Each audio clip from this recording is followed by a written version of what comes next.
Okay, T bag compress. अब इसमें हम डिस्कस करें कि हम पोस्ट ऑप ब्लीडिंग को कैसे रोक सकते हैं। इन tea bag compress what happens, we have to place a moisture tea bag on the extraction side. ठीक है, अब टी बैग जो हमने लेना है उसको हम थोड़ा सा मॉइस्चर गीला कर लेना है और फिर हमने उस जहाँ पे दांत निकला उस जगह पे रखना है। ठीक है, अब ये कैसे इफेक्ट करेगा, टी बैग्स के अंदर होते हैं टैनिन्स। जो टैनिन होता है टी बैग के अंदर, वो क्या करता है, हमारी ब्लड वेसल्स को कंस्ट्रिक्ट कर देता है। जब ब्लड वेसल्स कंस्ट्रिक्ट हो जाएंगी तो फिर हमारी जो ब्लीडिंग है वो कम हो जाएगी। ठीक है, उस ब्लीडिंग को वो रिड्यूस कर देगा। इसको हमने 30 मिनट्स के लिए उस साइड पर रखना है। 30 मिनट्स के बाद फिर भी अगर नहीं रुकेगी हमारी ब्लीडिंग, फिर हम लोगों ने डेंटिस्ट से कंसल्ट करना है। Right, this is how tea bag functions in post op extraction bleeding. Then comes ice pack. अब आइस पैक कैसे हमें हेल्प करते हैं। सबसे पहले ये होता है कि हमें आइस पैक को डायरेक्टली नहीं लगाना।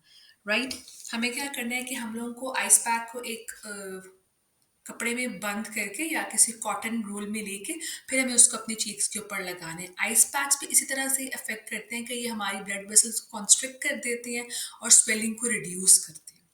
ठीक है, then comes avoid spitting and rinsing.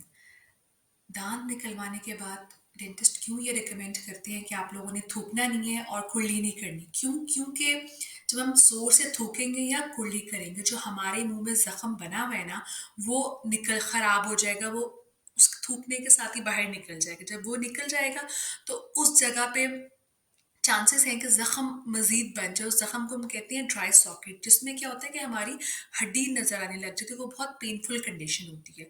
ठीक है, तो उससे बचने के लिए 24 आवर्स के लिए कहा जाता है कि आप लोगों ने फोर्सफुली स्पिटिंग नहीं करनी और रिंसिंग नहीं करनी। राइट, ताकि हमारा जो ब्लड का क्लॉट है वो वहाँ से डिसलॉज ना हो जाए, वहाँ से गायब ना हो जाए। ओके, देन कम्स की एलिवेट हेड पोजीशन। हम पेशेंट से कहते हैं कि आपने जब रात में सोना है तो आपने अपना सर थोड़ा ऊंचा रख के सोना, नीचे 2-3 पिलोज रख के। और फिर इससे क्या होता है कि जो हमारा ब्लड का फ्लो होता है ना हमारे सर में, वो थोड़ा कम हो जाता है। जब फ्लो कम होता है तो जो ब्लीडिंग के चांसेस हैं वो भी कम होते रहते हैं। ठीक है, और स्वेलिंग के भी चांसेस से कम होते हैं। ठीक है, ये एक कंफर्टेबल रिकवरी पोजिशन है जो कि हम पेशेंट को रिकमेंड करते हैं। ओके, टॉपिकल हीमोस्टैटिक एजेंट्स ये मोस्टली आपको डेंटिस्ट ही रिकमेंड करते हैं, वहाँ से अपने क्लिनिक से लगा के ही बेचते हैं। या एट टाइम्स हो जाता है कि पेशेंट जिनकी ब्लीडिंग ना रुक रही हो तो उनको बाद में डॉक्टर्स रिकमेंड करते हैं कि आप ट्रांसैमिक एसिड, जो कि मोस्टली यूज़ होता है हीमोस्टैटिक एजेंट में, वो यूज़ कर लें। उससे क्या होता है कि ये एक ऐसा एजेंट है जो कि हमारा जो है ना ब्लड क्लॉट उसको ब्रेक डाउन नहीं होने देते। ठीक है, ये एक फाइब्रोनोलिटिक एंटी फाइब्रोनोलिटिक मेडिकेशन है जो कि ब्लीडिंग को कंट्रोल करती है। वो ब्लड क्लॉट को वहाँ पे वैसे कंपोज रखती है। ठीक है, जो एंजाइम्स है उसकी एक्टिविटी को इनहिबिट करते हैं जो कि ब्लड क्लॉट को तोड़ते हैं। ठीक है, तो इस तरह से हम लोग हीमोस्टैटिक एजेंट्स उन पेशेंट्स में यूज़ करें जिसमें ब्लीडिंग नहीं रुक रही होती है। और जो मोस्ट कॉमन हम यूज़ करते हैं हीमोस्टैटिक एजेंट को, हमारे पास ट्रांसैमिक एसिड है। Right, then comes avoid strenuous activities. Strenuous activities में आ जाता है कि हम पेशेंट को कहते हैं कि आपने 24 आवर्स तक एक्सरसाइज नहीं करनी, जिमिंग नहीं करनी, ऐसे कोई भी मुशक्क़त वाला काम नहीं जिससे आपको आपको थोड़ा पसीना आए या आपको सांस चढ़े। क्यों? क्योंकि इससे ये होता है कि जब विगरस एक्सरसाइज करेगा पेशेंट तो वो उसका ब्लड प्रेशर इंक्रीज होगा। ऑब्वियसली जब ब्लड प्रेशर इंक्रीज होगा तो जाहिर सी बात है ब्लीडिंग भी बढ़ने के चांसेस हैं। ब्लड प्रेशर भी इंक्रीज हो गया, उसका हार्ट रेट भी इंक्रीज होगा, जो ब्लड क्लॉट है वो फिर डिसरप्ट होने के चांसेस, जो हमारे मुंह में जो खून का एक वो जख्म सा बन रहा है ना, वो फिर ख़राब होने के चांसेस होते हैं। ठीक है, तो इसलिए हम पेशेंट को एडवाइस करते हैं कि आप प्लीज़ 24 आवर्स तक कोई एक्सरसाइज, कोई भागने दौड़ने वाला काम या कोई ऐसा काम जिससे आपको सांस चढ़े तो वो ना करें प्लीज़।